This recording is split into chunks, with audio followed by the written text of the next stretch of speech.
how to get my dog to stop jumping on strangers, or anybody really, it doesn't matter.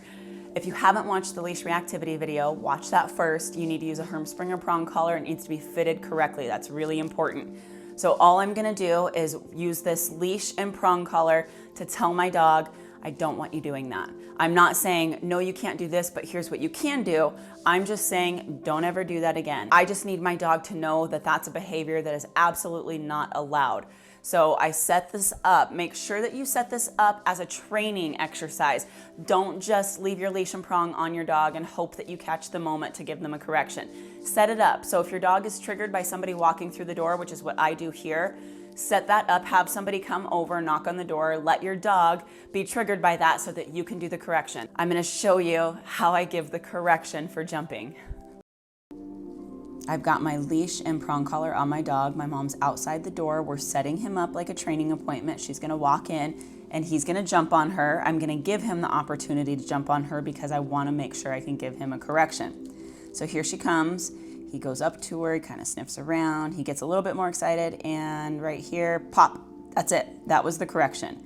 He comes right back to me. Now I tell my mom, don't touch him, don't acknowledge him until he calms himself down. This is a really hyper dog and I want him sitting down before anybody pets him. So he sits himself down. Now she's allowed to pet him.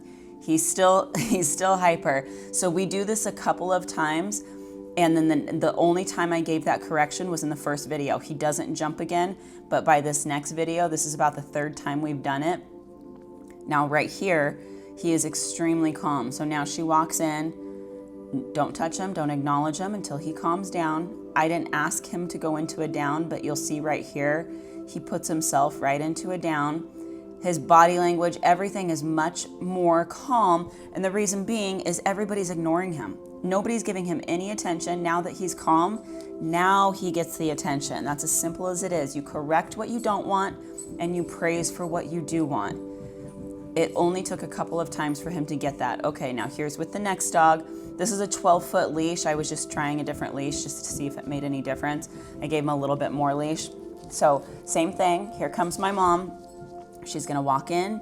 He walks up to her. I let him take the opportunity to jump so I can correct. So right there and pop, that's it. That's the correction. That's all I do. It's as simple as that. Same thing, don't touch him, don't acknowledge him until he is sitting calmly. So once he sits down, I help him into a sit. Now she can pet him. Pretty simple stuff, you guys. Correct unwanted behavior, praise the behavior you want. So just to reiterate, if I've got tension in my leash, it's not gonna work. You can pull the dog off of the person for sure, but you're not gonna get that correction. So if I'm pulling like this, my dog is instinctively gonna pull the opposite way. So if I'm going like this, she's gonna go that way. I want slack in my leash so that when she goes to jump, I give that quick pop. That's all I'm looking for, just a little bit of slack. That's where the correction comes from. It's just that little bit of slack and then that pop in the leash. If this video was helpful for you, please like it, subscribe to this channel, and hit that notification bell. If there's something you're still struggling with and you haven't found a video on it yet, please drop a comment and let me know, and I will do my best to get to it.